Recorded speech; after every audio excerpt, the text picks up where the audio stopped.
ప్రియ దేవుని బిడ్డలారా, దేవుని పిలుపు నీ జీవితానికి ఒక మలుపు. దేవుని పిలుపు నీ జీవితానికి ఒక ఆశీర్వాదం. దేవుని పిలుపు నీ జీవితానికి ఒక గొప్ప శక్తి. అటువంటి దేవుడు నిన్ను పిలుస్తున్నాడంటే నిర్లక్ష్యం చేయకో. దేవుని పిలుపు విను, పరిగెడుతూ ప్రభు సన్నిధానమునకు రా. ఇదిగో అబ్రహామును దేవుడు పిలిచాడు. పిలిచిన దేవుడు అబ్రహామును పరిశోధించాడు, అబ్రహామును బలపరిచాడు, అబ్రహామును నీతిమంతుడిగా తీర్చాడు. దేవుని నామమునకు మహిమ కలుగును గాక. అబ్రహామును పిలిచిన వెంటనే బయలుదేరి వచ్చాడు. అబ్రహామును పరిశోధించి బలపరిచి నీతిమంతులుగా తీర్చిన దేవుడు. చక్కైన చెట్టు మీద నుండి దేవుడు పిలిచాడు. ఆయన ఒక రక్షణను కలగజేశాడు. చక్కయ్యకు రక్షణ కలగజేసిన దేవుడు పిలిచి నీకు రక్షణను కలగజేయలేదా?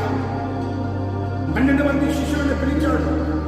లోకములో జీవించుతున్న వారి జీవితాలను దేవుని బలమైన ఆశీర్వాదాలించి శక్తినిచ్చి వాటితో వారు నింపి లోకమంతటిలో వారు ఒక ఉన్నతమైనటువంటి దేవుని సువార్తను ప్రకటించడానికి ఏర్పరచుకున్నాడు. దేవుని పిలుపు వెనుక అనేకమైన ఆశీర్వాదాలు దాగి ఉంటాయి. ఆయన నిన్ను పిలుస్తున్నాడంటే నీ జీవితంలో ఒక గొప్ప కార్యం చేయబోతున్నాడు.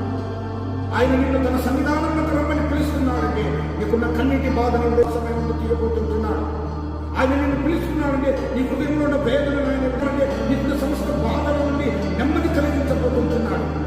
ఇటువంటి దేవుని పిలుపును ఇంకా నిర్లక్ష్యం చేస్తావు. ఎన్ని దినాలు ప్రభు సన్నిధానంలో రాకుండా ప్రభు రమ్మని పిలుస్తున్నా నువ్వు రాలేకపోతున్నావు.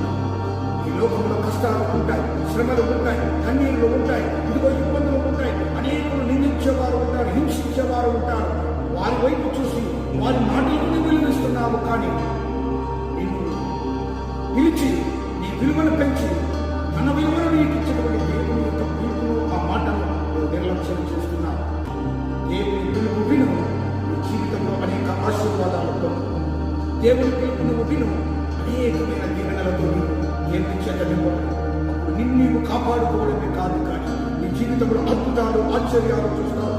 ఇవి జరగదు నా జీవితంలో, ఇక నేను ఇంతే అనుకోసమే తన మెండైన దీవెనలతో కాపాడును కాక.